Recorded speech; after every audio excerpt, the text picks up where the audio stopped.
Couple of child neglect cases got a lot of attention in the past couple weeks. Bronx mother facing charges after her 2- and 3-year-old kids were found wandering the streets alone. And a dad arrested this week after he left his 3-year-old daughter at a Subway sandwich shop in Harlem. He says he didn't realize it till the following morning. So a broader question. We all agree, talk about negligent parents here and maybe undeserving parents that get second chances with the kids. But beyond that, how does the law look at these kind of offenders? Do we treat them differently in neglect cases compared to abuse cases? And to me, and maybe you guys disagree, but parent gets mad and they break out the belt, and you would hope they wouldn't, but they leave a welt on the kid.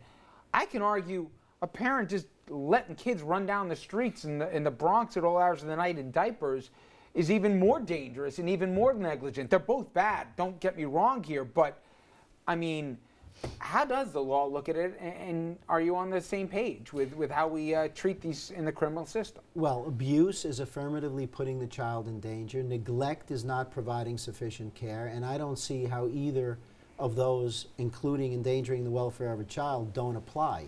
You let a 3-year-old run around the street in diapers unsupervised and you leave, how are you not putting that child in danger? You leave a child in a subway overnight and you don't notice until the next morning, how are you not affirmatively putting the child in danger? The law should deal harshly with these things unless there is some kind of a viable explanation for it. One of the one of the things that's important to look at is that for some reason the legislature has viewed endangering the welfare of a child as a misdemeanor. It's not even viewed as a felony.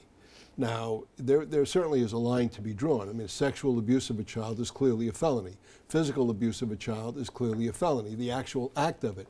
Endangering the welfare of a child is simply placing the child in a situation that has the potential of being injurious to his physical, mental health. And that's why it's only viewed as a misdemeanor.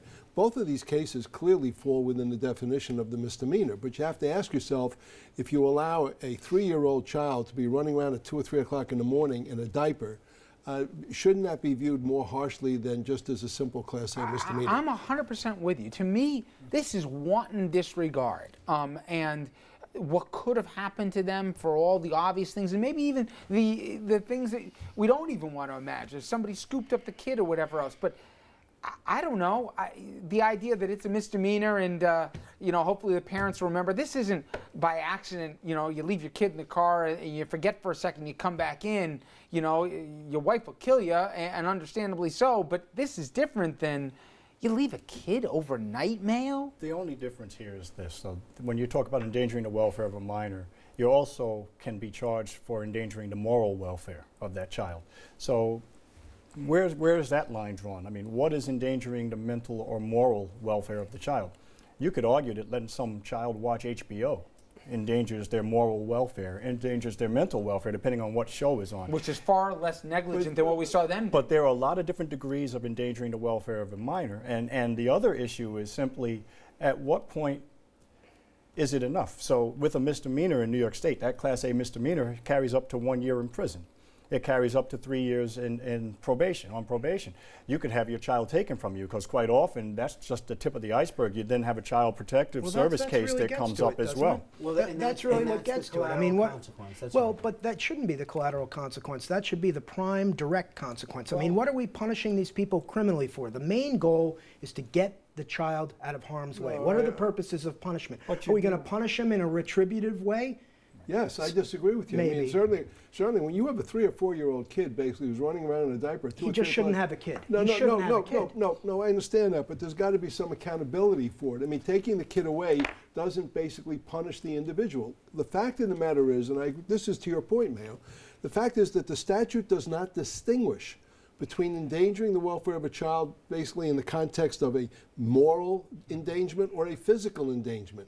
And I think the legislature, in its infinite wisdom, needs to revisit that statute and distinguish between the two. I couldn't agree more. I don't think you're going to deter anybody from abusing or neglecting children by throwing them in jail. These people are not fit to be parents. But you know what? And I got to pivot to the next topic. But to me, we now as the state, all of us, are going to be going into our pockets and we're going to be putting this poor kid. Anybody thinks foster care is a day in the park, please. I welcome you to go talk to that. social services.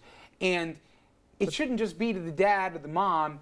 You know what? You screwed up, you're going to lose your kid. There should be a penalty. It's also but not about deterrence only. There has to be punishment. I Well, understand if you- some if you- retribution if you is spank I your gotta child- get to this one. I gotta get to. I'm sorry. You may have seen this story in the Times here. Talk about the opposite end of the spectrum. Over medicating your kid could be considered child abuse. Now, again, this Times story, and I'll read in part, that some doctors and hospitals have begun to level a radical new charge. It's called medical child abuse against parents who they say get unnecessary or excessive treatments for their kids. And again, Jimmy, some other doctor had to prescribe this. So, I mean, imagine now you're a parent, and I do think parents sometimes look for problems in kids. That's right. Kids aren't perfect now when they come out. It's different than when we were younger. That all said, some doctor had to okay it. It's not like they're creating some concoctions in the downstairs lab. Some doctor gave the prescription to the kid, and some other doctor is now going to call that medical child abuse? I couldn't disagree more. There is a bright line. If a parent is over-medicating a child, giving the child drugs for no reason, that's easy to see. But you look at this article. This article is talking about parents, for example, that have a child with certain symptoms. They take the child to the hospital. The test is negative, and the doctors are getting pissed off because the parents are unsatisfied with that. Well, look, my child is sick. You can see it. I can see it. You tested for A. It's negative.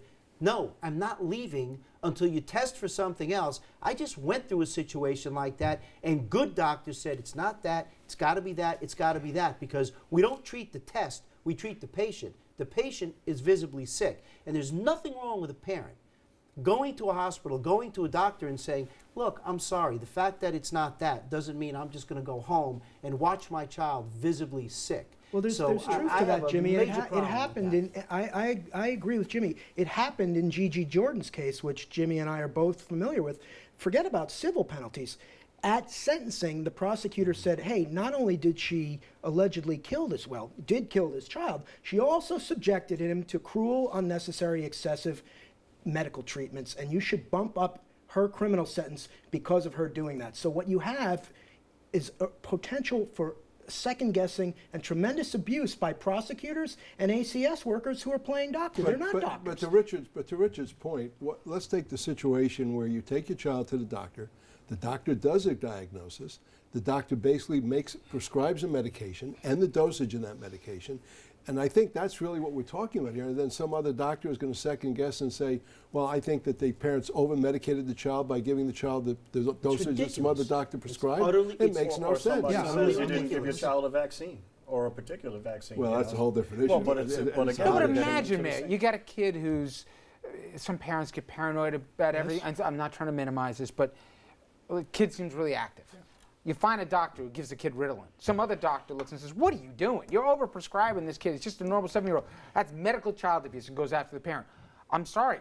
Are you going to trust other medical professionals, or are we now expecting parents to be, more qualified than doctors in determining? And maybe not everyone's so sophisticated to get second and third opinions. I'm just saying we got enough problems as it Are is you for gonna other charge- doctors Are you to going be. to charge the prescribing doctor Exactly. with aiding and abetting? To me, that's the point. You are is going to an get that, arrogance. and there's going to be more malpractice problems, more insurance, more timid doctors, and nobody will practice medicine anymore, and everybody will have a It threat is- of What we increased don't need, we culpability. don't need a situation where we're asking the legislature to go out there and give us more mandatory sentences and more mandatory anything. Because what happens is you have the extreme cases, the outliers, and then you have all these other cases which you really, are not so clear. And it's one thing if you have a mother or father who says, look, I don't want to run around with my kids, so why don't you give them Ritalin so they'll become, There's sit a there like line. they're It's easy like they're to see. 85 years It's- old. But you have That's in a any different state where story. you have prosecutors and ACS workers thinking they know more Mark, than trust me, you're doctors. going to It's want to weigh in absurd. on this one. Yeah, I will weigh in on Yes, I know. 70 years after the end of the war, a former Auschwitz guard just convicted of 300,000 counts of accessory to murder. Now, for the last 7 decades, he's kept his nose clean. Should that matter at all when we're talking about a war crime for a 94-year-old?